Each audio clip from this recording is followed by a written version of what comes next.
नमस्कार, good evening, welcome to agriculture vision students. आज आपके लिए जो मैं क्लास लेकर आया हूं वो क्लास है आपकी हिंदी से इंग्लिश कैसे बनाएं। इंग्लिश के अंदर आपको प्रॉब्लम ये आती है कि स्टोरी टीचर ने आपको पढ़ा दी, स्टोरी आपके माइंड सेट के अंदर है लेकिन उत्तर आप नहीं लिख पाते, क्योंकि जो आपके माइंड सेट के अंदर कोई भी चीज़ फिट होती है, आपकी मेमोरी में कोई भी चीज़ सेव होती है, वो होती है आपकी नेचुरल, आपकी मदर टंग के अंदर, आपकी अपनी भाषा के अंदर कोई भी चीज़ आपके माइंड में रह सकती है। अब अगर ये देखना है कि आप अपनी भाषा से किसी चीज़ को इंग्लिश के अंदर ट्रांसलेट करने जा रहे हैं, तो सबसे पहले आपको ये देखना पड़ेगा कि आपके जो माइंड के अंदर जो लाइन आ रही है उन लाइनों का ट्रांसलेशन कैसा होना चाहिए। इसके लिए आपको एक टेंस की सिर्फ बेसिक नॉलेज की ज़रूरत होती है, इससे ज़्यादा कुछ नहीं होती। इससे पहले जो मैंने टेंस की क्लास लगाई है, जिसको टेंस के बारे में जानना है वो टेंस वाले वीडियो को देख लें, और जिसको पहले से टेंस के बारे में थोड़ा बहुत पता है वो इस काम को आसानी से कर सकते हैं।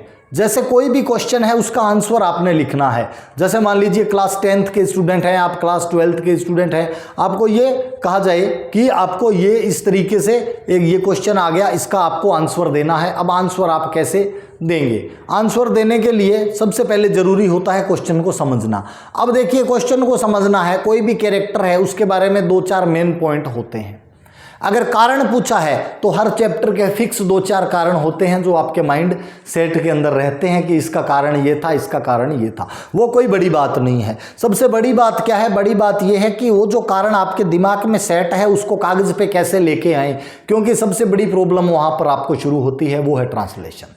अब ट्रांसलेट कैसे करें, अनुवाद कैसे करें? आपके जो उत्तर आपके दिमाग में रखा हुआ है और आपको पता भी है यार लिखना तो ये है लेकिन कैसे लिखूं, उसके लिए आज की क्लास में लेकर के आया हूं ऐसे स्टूडेंट्स को जिनको इंग्लिश बनाने में दिक्कत होती है। सबसे पहले देखिए, जब आप टेंस के बेसिक्स पे जाते हैं तो मैंने आपको टेंस का पूरा बेसिक्स बताया था कि अगर विशेषता बतानी है और आप प्रेजेंट के अंदर कोई एडजेक्टिव बताते हो, किसी के बारे में बताते हो, अच्छा था, बुरा था, गंदा है, अच्छा है, ठीक है, तो एडजेक्टिव के लिए आपको सिंपल हेल्पिंग वर्ब यूज करते हो आप। तो सबसे पहले विशेषण की आप बात करते हैं। हम बात करेंगे विशेषता कैसे बताएं, एडजेक्टिव्स कैसे सेंटेंस के अंदर यूज आपको करने हैं।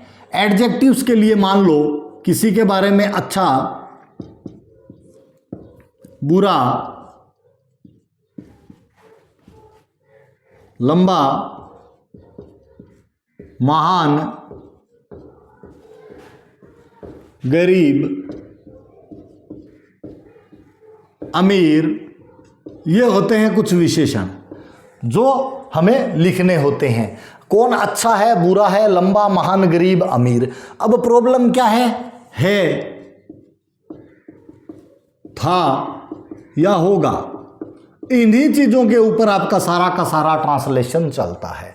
सबसे पहले जब एडजेक्टिव वाले सेंटेंस जो होते हैं, एडजेक्टिव वाले सेंटेंस के अंदर आपको इज, एम, आर, वाज, वर और विल बी का ही प्रयोग करना होता है। अगर आपको है मिला हुआ है कि है मिला है तो आपको लगाना है इज, एम और आर।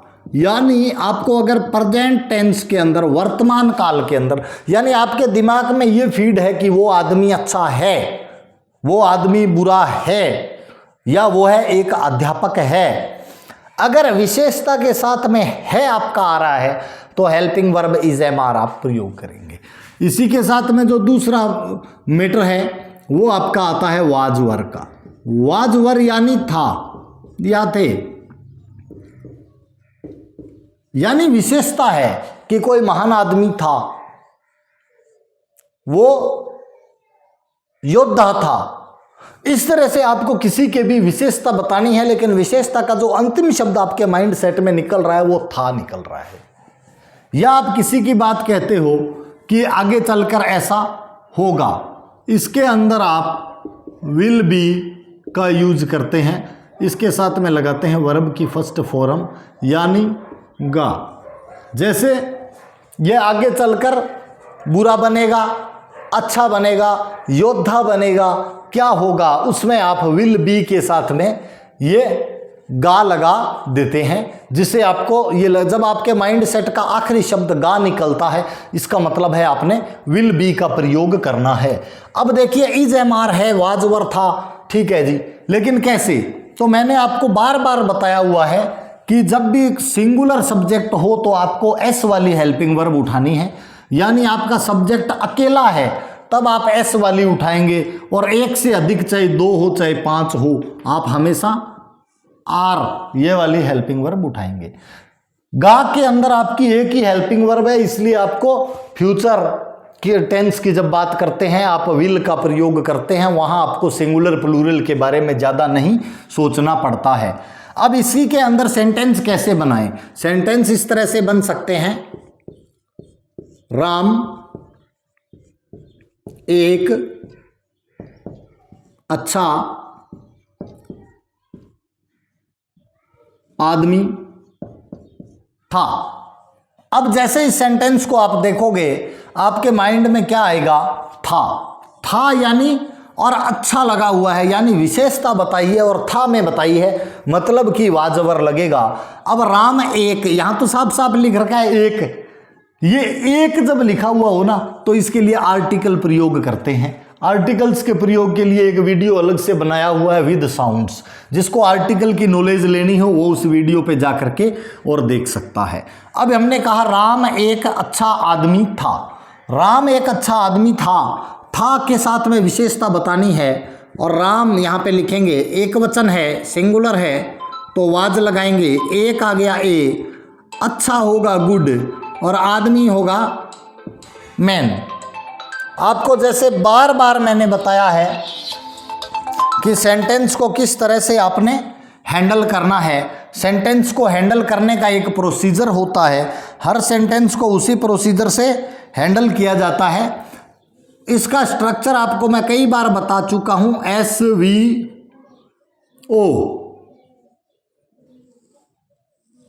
ये स्ट्रक्चर होता है। अब विशेषता ऑब्जेक्ट की है तो ऑब्जेक्ट से पहले लगा देंगे, और विशेषता वर्ब की है तो वर्ब के बाद में लगा देंगे, यानी विशेषता जो एडजेक्टिव लगाना है उसकी पोजीशन यहां होती है। जैसे आपने लिखा Ram was a good man, ये आपका वर्ब आ गया। जहां मेन वर्ब नहीं होती वहां आप क्या करते हैं, वहां आपको यूज करना होता है हेल्पिंग वर्ब का। हेल्पिंग वर्ब आपने यूज में क्या लिया है, यहां पे वाज ए गुड मैन। इसी तरह से अगला सेंटेंस आपको आता है, लड़के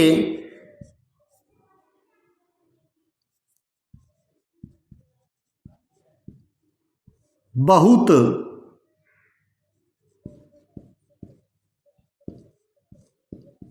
अच्छे हैं, लड़के बहुत अच्छे हैं, यानी है आया है और साथ में है एडजेक्टिव। एडजेक्टिव आया है, इसका मतलब है में आया है तो प्रेजेंट, और प्रेजेंट में आपका क्या आएगा, है में इज एम आर। अब यहाँ पे लड़के लिखा है बॉयज, ये है बहुवचन, एक से अधिक है लड़के और बहुवचन है तो इसके अंदर से आपको आर यूज करना है। बॉयज आर वेरी बहुत और गुड अच्छे, बॉयज आर वेरी गुड। यहाँ पे सिर्फ अपने पास सब्जेक्ट है, ऑब्जेक्ट है नहीं, तो और आर जो है वो क्या है, आपकी हेल्पिंग वर्ब है। तो SVO के स्ट्रक्चर से इस सेंटेंस का भी आप ट्रांसलेट कर सकते हैं। यानी था है, गा जैसे कोई बच्चा है छोटा और उसके लिए आप ये कहते हैं कि यह या वह, जो भी आप लगाते हैं कहेंगे यह डॉक्टर बनेगा। गा अगर आता है, आखिरी साउंड आपकी गा आती है कि कोई ये करेगा बनेगा, तो समझो आप विल तो लगेगा ही लगेगा। अब जब ये विशेषता बताते हैं कि डॉक्टर बनेगा तो आप ये लिख सकते हो, दिस विल बी, अगर एक डॉक्टर है तो एक नहीं तो सीधा doctor, this will be doctor, यह डॉक्टर बनेगा। ये इस तरीके से आपको ट्रांसलेट करना है। ये सिर्फ विशेषता के संबंध में बता रहा हूं, वह एक ईमानदार व्यापारी है। अब यहां पे देखिए ईमानदार, तो ईमानदार में आपको क्या मिला? ईमानदार क्या है? विशेषता है, विशेषण है, एडजेक्टिव है। ईमानदार अगर आपको पता है कि वह एक ईमानदार, और ईमानदार के साथ विशेषण के साथ लगा क्या है? अगर विशेषण के साथ है लगा है यानी इज एम आर में बात जाएगी, और ही वह ही हो गया सिंगुलर तो आएगा इज। एन आर्टिकल हमेशा लगता है ऑनेस्ट के साथ में। ऑनेस्ट के साथ में आर्टिकल जो लगता है एक के सेंस में आएगा वो आएगा an. He is an honest. अब व्यापारी है, व्यापारी के लिए चाहे तो आप मर्चेंट लिख लो, चाहे बिजनेसमैन लिख लो, कुछ भी आप लिख सकते हो। ही इज एन ऑनेस्ट मर्चेंट। ये जो है ये तरीका है आपका कि किस तरीके से आप एक विशेषण को है, गा और था के माध्यम से आसानी से ट्रांसलेट कर सकते हैं। इसी तरह आप ये लिखते हो घर बहुत ऊंचा था। घर की विशेषता लिखी है आपने, बहुत ऊंचा था, यानी विशेषता को जब था में तब्दील करना है तो वाजवर। घर एक अकेला घर आया है यानी हाउस वाज वेरी, ऊंचा का मतलब हुआ हाई। क्या लिखा हमने? House was very high. इस तरीके से विशेषता वाले किसी भी सेंटेंस को आप ट्रांसलेट कर सकते हैं आसानी से। यहां पे अब आपने अगली बात करते हैं, यह लड़का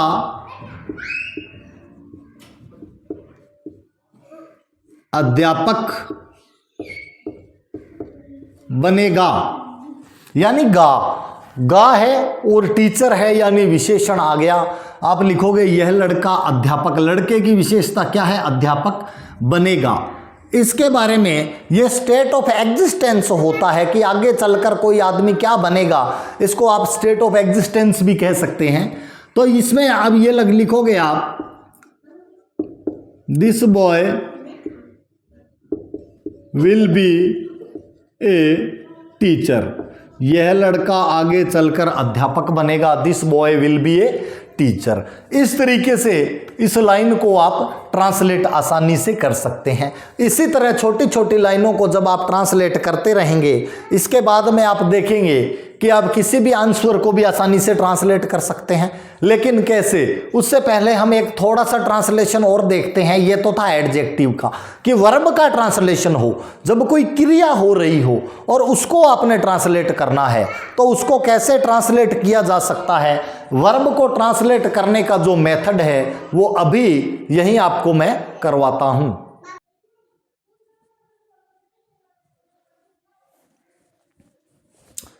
नेक्स्ट में आप देखेंगे कि टेंस से जुड़े हुए जो भी आपके सेंटेंस होते हैं जिसमें टेंस का प्रयोग होता है वो सिर्फ वर्ब पे डिपेंड करते हैं। वर्ब यानी क्रिया, यानी कोई एक्शन, कोई काम उनके अंदर किया जाता है, उसको किस तरीके से आप ट्रांसलेट कर सकते हैं।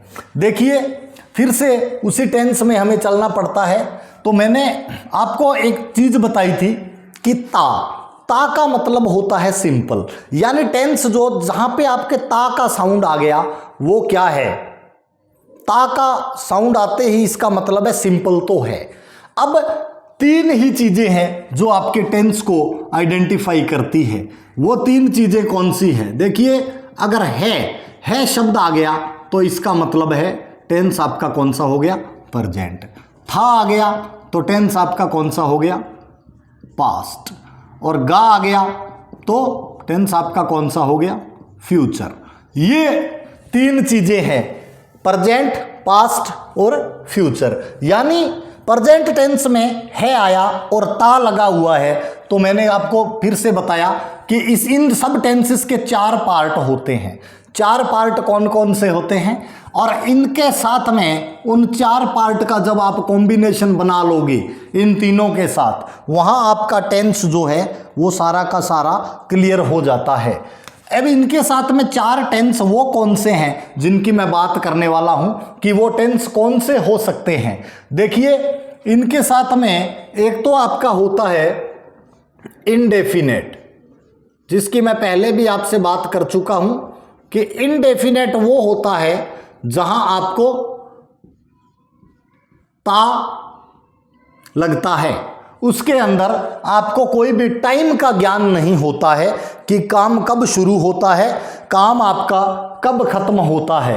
आपको सिर्फ इतना पता होता है कि ता लगा हुआ है, यानी जैसे कि करता है, खाता है, पीता है, नहाता है, धोता है, ता अगर लगा है तो इसका मतलब है टेंस हो गया आपका सिंपल। इसके बाद में सेकंड आपका आता है कंटिन्यूअस। कंटिन्यूअस में आपका जो वर्ड लगता है वो लगता है रहा। अब रहा शब्द जिसमें आ जाए, जैसे कोई काम चल रहा है, अगर रहा शब्द कहीं भी आ जाता है, इसका मतलब है आपका जो टेंस है वो कौन सा है, कंटिन्यूअस है। अब इनके साथ में कॉम्बिनेशन कैसे बनाना है वो भी मैं आपको बताऊंगा, पर एक बार ये देखिए कि इनडेफिनेट है तो ता हो गया, कंटिन्यूअस है तो रहा हो गया। परफेक्ट, परफेक्ट में हमें क्या पता चलता है, परफेक्ट का जो है उसमें आता है चुका, यानी काम जो है आपका पूरा हो गया। चुका लगता है कि खाना खा चुका है या उसने खाना खा लिया है, लिया है तो भी मतलब तो वही हो गया ना कि काम हो चुका है। तो जब काम हो चुका हो वहाँ पर चुका के साथ में परफेक्ट टेंस लगता है। अब बात करते हैं अगले टेंस की। अगला टेंस आपका जो पार्ट होता है वो होता है परफेक्ट कंटिन्यूअस। परफेक्ट कंटिन्यूअस के अंदर हम क्या करते हैं, परफेक्ट कंटिन्यूअस के अंदर हमें परफेक्ट किस लिए लगाया, परफेक्ट इसलिए लगाया कि हमें शुरुआत का पता होता है कि हमारा जो ये काम जो अभी जारी है, कंटिन्यू है, वो कब से जारी है। यानी अगर से आ जाए कि कोई भी कार्य से, यानी 2 घंटे से, 3 दिन से, 4 दिन से, और से के साथ में रहा है लग जाए कि कोई आदमी रहा लग जाए, है था ये बाद में देखेंगे, रहा लग जाए। से यानी शुरुआत का पता है कि कब से, और रहा यानी कार्य आपका लगातार अभी जारी है। इस तरह की सिचुएशन आपके सामने आ जाए, वो टेंस आपका होता है परफेक्ट कंटिन्यूअस होगा। अब परफेक्ट कंटिन्यूअस में जाने के लिए आपको इन चीज़ों की ज़रूरत पड़ेगी, यानी आपके माइंड सेट में जब ये शब्द हैं तो यहाँ से अब आपको कंबाइंड कैसे करना है। इनडेफिनेट, जैसे मैंने कहा इनडेफिनेट, तो ता लग गया ना। जैसे आप मान लो ये कहते हो कि वह यहाँ रहता था, कोई भी आदमी है उसकी बात करते हो कि श्याम यहाँ रहता था, यहाँ रहता था, ता लग गया इसका मतलब है इनडेफिनेट है, और था लग गया इसका मतलब है पास्ट है। तो दोनों का कॉम्बिनेशन क्या हो गया, पास्ट इनडेफिनेट। ता से बना इनडेफिनेट और था से आपको क्या मिला, पास्ट। कॉम्बिनेशन क्या बनेगा, पास्ट इनडेफिनेट। जैसे लगे आपको कि पिताजी सो रहे हैं, सो रहे, रहे मतलब लग गया, इसका मतलब है कंटिन्यूअस आएगा। रहे का मतलब क्या हुआ, कंटिन्यूअस। और है लगा है, सो रहे हैं, तो क्या हो गया, है का मतलब क्या हो गया, प्रेजेंट। यानी टेंस कौन सा बना, प्रेजेंट कंटिन्यूअस। इसी तरह से आप कंबाइंड करेंगे कि खा चुका। जैसे आप किसी के बारे में कहो कि ये काम हो चुका, चुका मतलब परफेक्ट है तो प्रेजेंट परफेक्ट, चुका था तो पास्ट परफेक्ट, और काम हो चुका होगा गा लग जाए तो फ्यूचर परफेक्ट। इस तरीके से आपको सारे टेंसेस के अंदर जाना है। अब टेंस का जो फॉर्मेट है वो एक फिक्स फॉर्मेट होता है, हर टेंस का एक फिक्स स्ट्रक्चर होता है। ये मैं आपको बता चुका हूं कि इनडेफिनेट जो है, अब इसकी बात करते हैं कि जो प्रेजेंट इनडेफिनेट आ जाएगा आपका, प्रेजेंट, पास्ट और फ्यूचर। मैं एक क्विक रिवीजन देता हूं आपको टेंसेस का कि इसके अंदर आपको फटाफट जो है आप ट्रांसलेट कर पाएँ, आपको ट्रांसलेट करने में कोई दिक्कत ना हो। अब प्रेजेंट और इनडेफिनेट टेंस की हम बात करेंगे। तो प्रेजेंट इनडेफिनेट में मैंने आपको बता दिया एस या ईएस लगता है, और ये भी मैं आपको बार बार बता चुका कि वर्ब की फर्स्ट फॉर्म एस या ईएस लगता है, और एस ईएस वहाँ लगेगा जहाँ हमेशा सब्जेक्ट सिंगुलर होता है। ये बात कई बार हो चुकी है, टेंसेस के वीडियो में हो चुकी, इससे बात पीछे जो हिंदी में टेंस कराए थे उसमें भी हो चुकी। और टेंस के ये टेंस जो है मैं 2 बार पढ़ा चुका हूं, और हर पहली बार पार्ट में पढ़ाया, दूसरी बार कंटिन्यूस पढ़ाया। ये दोनों के दोनों वीडियो मेरे चैनल पे पड़े हुए हैं, इनका लिंक मैं डिस्क्रिप्शन में डाल दूंगा, जिसको टेंस के बारे में पढ़ना हो वहां से पढ़ सकता है। अब इनडेफिनेट के अंदर आपको क्या करना है, और पास्ट इनडेफिनेट में मैंने आपको बताया था कि वर्ब की सेकंड फॉर्म होती है, और फ्यूचर इनडेफिनेट के अंदर मैंने आपको बताया कि विल और शैल लगता है, और साथ में वर्ब की first form as it is आ जाती है। इनडेफिनेट के बाद फिर बात करते हैं कंटिन्यूअस की। तो प्रेजेंट कंटिन्यूअस में मैंने आपको हेल्पिंग वर्ब बताई थी, इज, एम, आर। ये हेल्पिंग वर्ब्स लगती है, और वर्ब हमेशा कंटिन्यूअस चाहे कोई सा हो, वर्ब हमेशा आईएनजी फॉर्म में आती है। अगर यही पास्ट का कंटिन्यूअस है, पास्ट कंटिन्यूअस अगर है आपका, तो पास्ट कंटिन्यूअस में आपके वाज और वर हेल्पिंग वर्ब लगती है। पास्ट कंटिन्यूअस में हेल्पिंग वर्ब क्या रहेगी, वाज वर रहती है, और मेन वर्ब इसमें भी आईएनजी फॉर्म में आती है। यानी कंटिन्यूअस का मतलब हो गया आईएनजी। एक चीज तीनों में कॉमन रहेगी। अब आपको है, था और गा में क्या करना है, और यहाँ पे जब आप फ्यूचर कंटिन्यूअस की बात करते हैं तो विल शैल के साथ में बी लग जाता है, वर्ब यहाँ भी आपकी आईएनजी फॉर्म में रहेगी। समझ में आ गई बात, विल शैल बी आईएनजी। अगर आप किसी के बारे में कहते हो वो इस समय सो रहा होगा, सो रहा यानी कंटिन्यूअस है, और होगा, गा आ गया, इसका मतलब है कौन सा, फ्यूचर कंटिन्यूअस है। अब आपको विल शैल बी और आईएनजी में उसका उत्तर देना है। इसी तरह से एक परफेक्ट टेंस का जब आपको ट्रांसलेट करना है, परफेक्ट टेंस के अंदर मैंने बताया कि पूरा हो चुका। अगर काम पूरा हो चुका है, चुका है या है, ये 2 साउंड आती है यहाँ से, चूका भी आती है, एक या की साउंड आती है। ऐसे भी कह सकते हैं ना कि राम खाना खा चुका, इसको आप ऐसे भी कह सकते हो राम ने खाना खा लिया है। तो साउंड कौन सी आएगी, पर मेन बात यह है कि काम पूरा हो चुका है। या चुका की साउंड है या की, इसका मतलब है काम पूरा हो चुका है। अब इसमें आपने क्या करना है, इसमें हैज, हैव, अगर आप प्रेजेंट में बात कर रहे हैं यानी कोई काम हो चुका है में चलेंगे तो हैज हैव के साथ वर्ब की लगाएंगे थर्ड फॉर्म।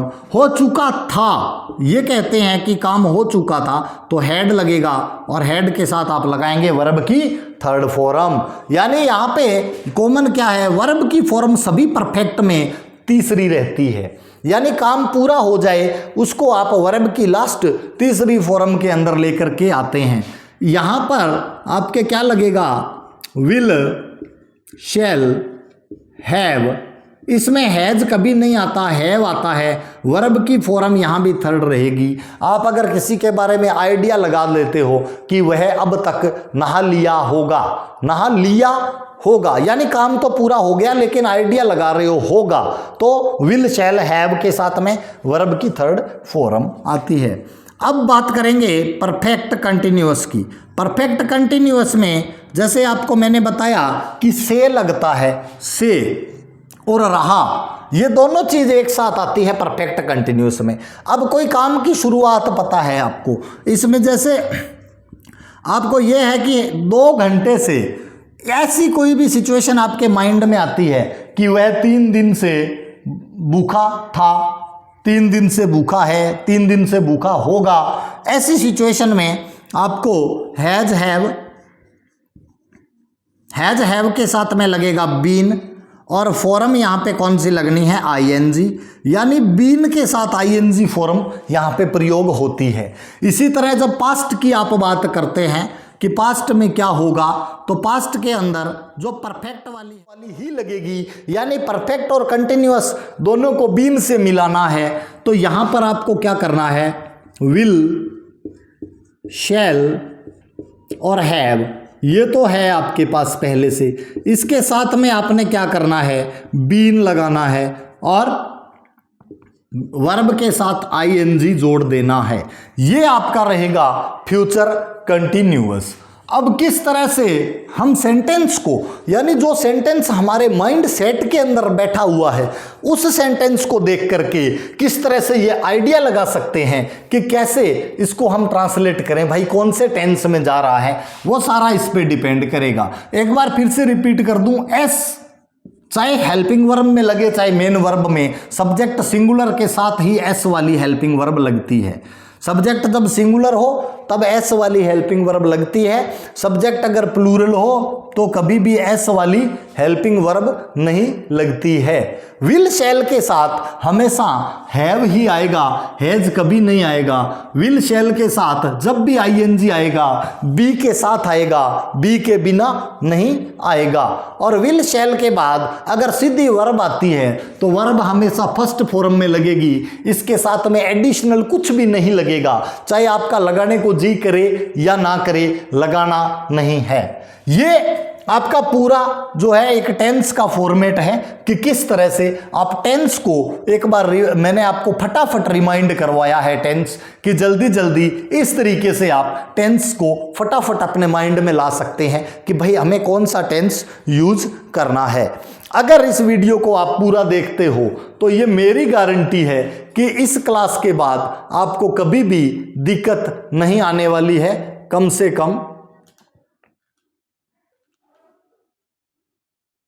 ये थोड़ा सा एक तरफ से आ नहीं रहा था तो मैंने थोड़ा इसको एडजस्ट कर रहा हूं, देख लो अच्छे से। इसके बाद में अब अपने आगे बढ़ते हैं कि किस तरह से ट्रांसलेट किया जाए। तो चलिए कुछ सेंटेंस लिखते हैं और उनको ट्रांसलेट करते हैं कि किस तरीके से।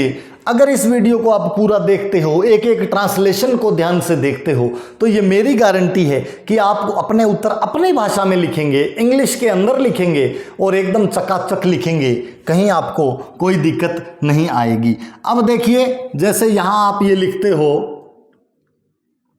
मान लो एक पूरा आपने 2 लाइनों को एक साथ में लिख लिया, ठीक है। कैसे लिखते हो? जैसे आप ये लिखते हो,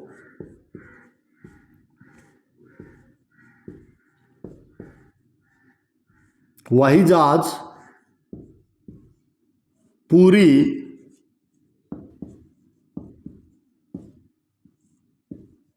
ऊंचाई पर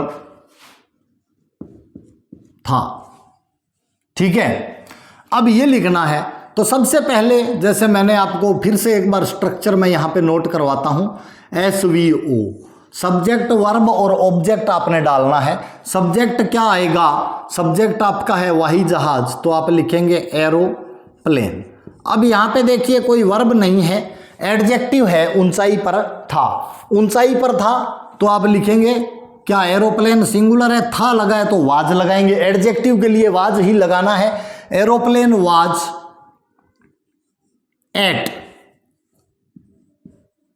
फुल, फुल या कंप्लीट, पूरी के लिए जो भी शब्द आपके दिमाग में आए आप उसको लिख सकते हो। ऊंचाई को कहते हैं हाइट। ये आपका सेंटेंस बन गया। अब कई कहे सर एट की जगह हम ऑन लिख दें, तो जब आप आंसर लिख रहे हो तो आप ऑन भी लिख दो ना, तो कोई फर्क नहीं पड़ता है, इतना ज़्यादा ग्रामेटिकल उत्तर लिखने के अंदर ज़्यादा वैल्यू नहीं है। लेकिन हाइट के लिए जब एट लगता है इसलिए हमने एट लगा दिया है यहाँ पे। अब आपको भी जब आने लग जाएगी तो एट अपने आप लगने लग जाएगा, लेकिन जब तक थोड़ी कम आती है ऑन से, अगर आपसे ऑन भी लिखा जाता है इट डजंट मैटर, ठीक है। इसी तरह से आप ये लिखोगे, जब मैं उसके घर गया, इस तरीके से आप लिखते हो, जब मैं उसके घर गया। जब मैं उसके घर गया वह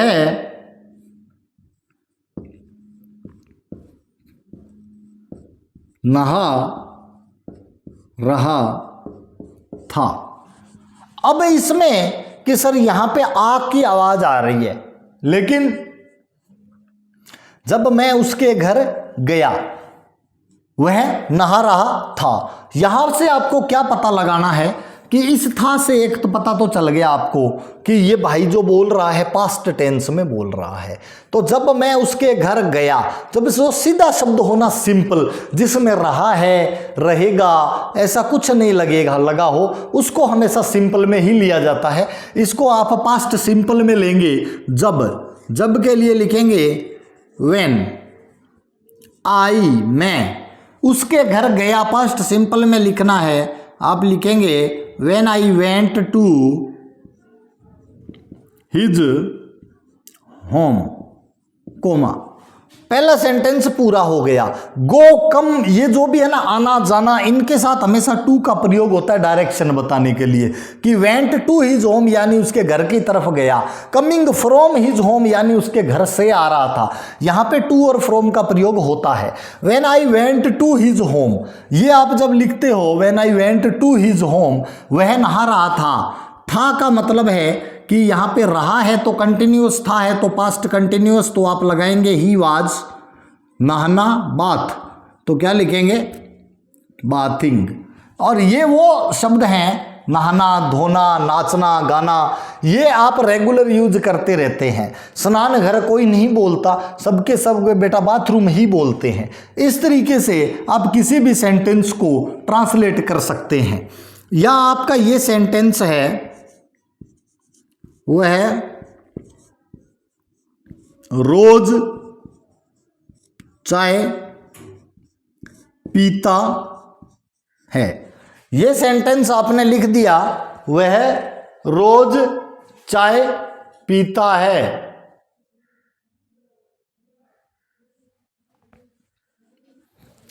आपने लिखा वह रोज चाय पीता है। अब इसके अंदर आप क्या लिखेंगे, वह रोज चाय पीता है। इसका मतलब क्या हुआ कि ता लगा हुआ है, यानी इनडेफिनेट में जाएंगे। सिंपल है कौन सा, प्रेजेंट इनडेफिनेट। प्रेजेंट इनडेफिनेट से आपके समझ में आता है एस या ईएस कि लगेगा सर वर्ब के साथ, तो वह क्या है, सिंगुलर है, यानी एस या ईएस लगेगा। ही ड्रिंक्स टी डेली, वह रोज चाय पीता है। आप गए प्रेजेंट सिंपल के अंदर और वहां से आपने इसको ट्रांसलेट किया। इसके बाद में जैसे अगले सेंटेंस की अपने बात करते हैं। सपोज अगला सेंटेंस है आपका, राजू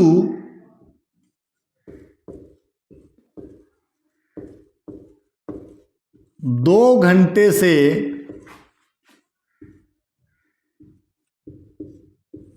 खड़ा था।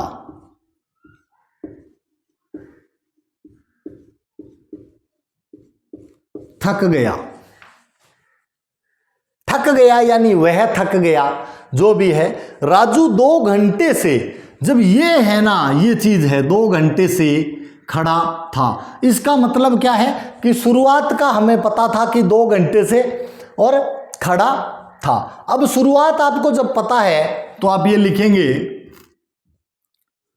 राजू अब 2 घंटे से। जब मैंने से की बात की तो आपको ये पता लगना चाहिए कि यहां पर जो है पास्ट परफेक्ट कंटिन्यूअस आएगा, क्योंकि समय पता है शुरुआत का और था लगा हुआ है। तो आप लिखेंगे राजू हैड बीन। अब हैड बीन जब लग गया तो क्या लगना चाहिए, आईएनजी। तो आप लिखेंगे Raju had been standing for 2 hours. Raju had been standing for 2 hours. Raju 2 घंटे से खड़ा था।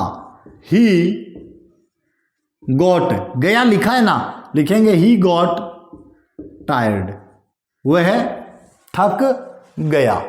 इस तरीके से आप सेंटेंस बना सकते हैं, चाहे कितना ही कॉम्प्लिकेटेड सेंटेंस हो।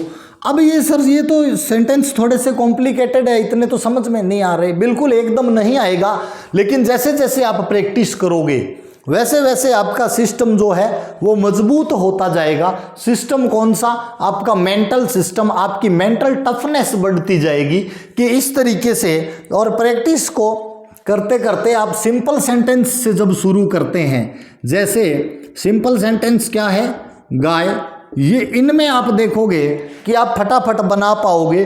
अगर सिंपल सेंटेंस है गाय चारा खाती है, सिंपल सेंटेंस क्या है आपका, गाय चारा खाती है। अभी ऐसे सेंटेंस में आपको इनिशियली बिल्कुल प्रॉब्लम नहीं आएगी।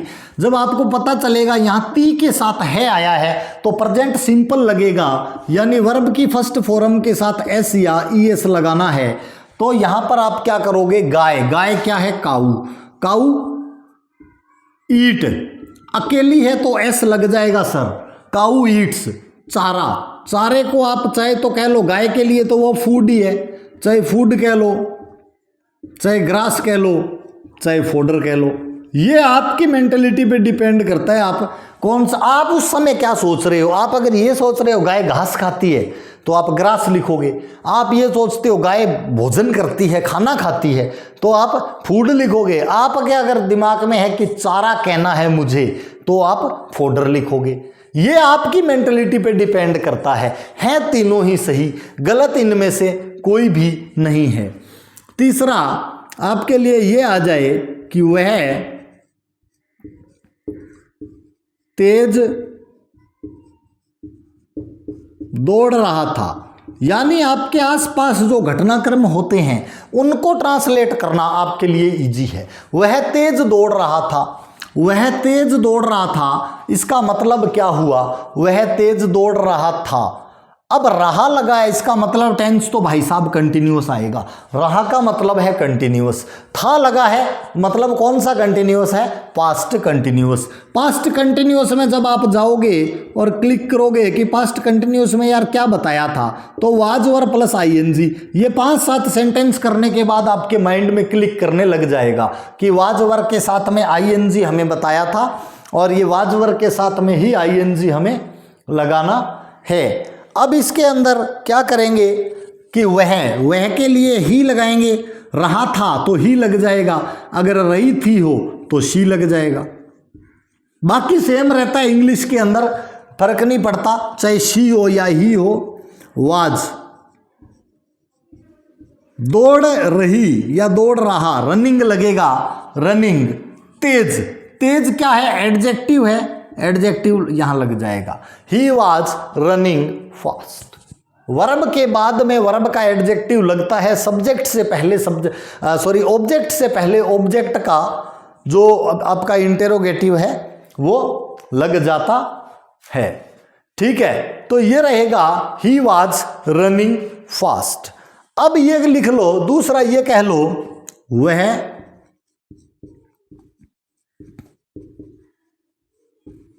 सुबह से रो रहा था या रो रहा है या रो रहा होगा। आप तीनों में से कौन सा सोचते हो वो आपके माइंड पे डिपेंड करता है कि आपके माइंड में कौन सा आ गया। वह सुबह से रो रहा था, रो रहा है या रो रहा होगा, आप इसमें से कौन सा अपने माइंड में लेते हो। तो है ही लगा, सुबह से लगा हुआ है ना, इसका मतलब ये सुबह से लगेगा तो लास्ट में, पहले मेन वर्ब को लाना है, रो रहा है और लेकिन से लग गया तो ये पता है कि ये परफेक्ट कंटिन्यूअस में आ जाएगा, इसमें से लगा हुआ है तो आप लिखोगे ही हैज बीन। अगर है तो मतलब हैज बीन आ गया, वीपिंग सिंस मॉर्निंग। ये क्या है सर जी, क्या लफड़ा कर रखा है, कहीं सिंस लगा देते हो कहीं फोर लगा देते हो। हाँ, सिंस और फोर, यानी फोर आपके तब लगता है, नॉर्मली आपको बता दूं जब आपका गिनती वाला टाइम हो जाए ना, जैसे 4 2 4, अब 2 घंटे 2 मिनट 2 दिन 4 लग जाएगा। अगर सिंपल आपका टाइम है, जैसे मॉर्निंग आ गया, इवनिंग आ गया, इस तरह का टाइम हो जाए तो इसके साथ में आप से के लिए सिंस का प्रयोग करते हैं। अब इसी में मान लो था पे आना है कि था लगाऊंगा सर मैं तो आपको सिर्फ यहाँ पे हैड करना है और कोई परिवर्तन नहीं होगा, यानी पास्ट परफेक्ट कंटिन्यूअस में क्या है, हैड। अब एक टाबर के सर मैं इसको फ्यूचर में मानूंगा, मैं तो ये मानूंगा रहा रो रहा होगा, तो बिल्कुल आप ऐसा मान लीजिए। इसके लिए आपको क्या करना है, वही जो फ्यूचर में आपको बताया है, he will have been weeping since morning. बाकी तो सेम है ना स्ट्रक्चर। तो ये जो मेन पॉइंट आपको बताए हैं कि टेंस का आइडेंटिफिकेशन कैसे करना है, इन्हीं से सारा का सारा ट्रांसलेशन आपका होता है। इनके अलावा ऐसा कोई मेथड ही नहीं है कि जिससे आप ट्रांसलेशन कर पाएं। ट्रांसलेशन करने का यही तरीका है, सबसे पहले जो डेली रूटीन एक्टिविटीज है उनको ट्रांसलेट कीजिए। मैं खेत जा रहा हूं, इस चीज को आप क्या कह सकते हो, जा रहा हूं। आप कहोगे I am going to fields, मैं खेतों को जा रहा हूं। आप कहो I am going to school, मैं स्कूल जा रहा हूं। मैं पढ़ रहा हूं, आई एम रीडिंग। मैं जाना चाहता हूं, कई बार क्या होता है दो वर्ब आ जाती है। ये एक स्पेशल केस है जिसके बारे में मैं अभी आपको बता देता हूं कि एक ही के अंदर दो वर्ब आ जाती है। उसमें दो वर्ब्स को कैसे लिखना है आपको, वो अभी यही बता देता हूं मैं। ऐसे आ जाए, मैं नाचने जा रहा हूं। अगर इस तरह से आ जाए, अब इसमें दो वर्ब आ गई, क्या एक तो आ गई नाचना, एक आ गई जाना। अगर दो वर्ब आ जाए तो क्या करना है, आई रहा हूं, यानी रहा लगा है और हूं है साथ में। हूं के लिए हमेशा एम आता है, प्रेजेंट कंटिन्यूअस है ये, आई एम। लेकिन जो दो वर्ब होती है ना, उनमें जो बाद वाली वर्ब आती है ना आपके, जब हिंदी बनाते टाइम जो वर्ब बाद में आएगी वो इंग्लिश बनाते टाइम पहले आएगी। आई एम गोइंग, और नाचने को लिखोगे डांस। इन जब दो वर्ब एक साथ आ जाए तो इनको टू से अलग करते हैं, और टू को इन्फिनिटिव कहा जाता है। टू को कहते हैं इन्फिनिटिव। जब दो वर्ब साथ साथ आती है तो टू से अलग की जाती है, और टू के बाद वाली वर्ब जो रहेगी, जो वर्ब टू के बाद यूज की जाएगी, वो हमेशा आपकी फर्स्ट फॉर्म में रहती है। I am going to dance. इसी तरह से ये कह दो कि वह जाना चाहती थी। अब थी और ती, यहां से एक चीज आपके समझ में आ जाएगी कि भाई ता ती लगा हुआ है, यानी ती और ती का मतलब है ये सिंपल है, और थी का मतलब है पास्ट है। तो क्या हो गया कॉम्बिनेशन, पास्ट सिंपल। अब वह थी, चाहती लिखा है तो लड़की है, शी आएगा, शी। अब मैंने कहा जो बाद में वर्ब है ना उसको लगाना है पहले, वांटेड।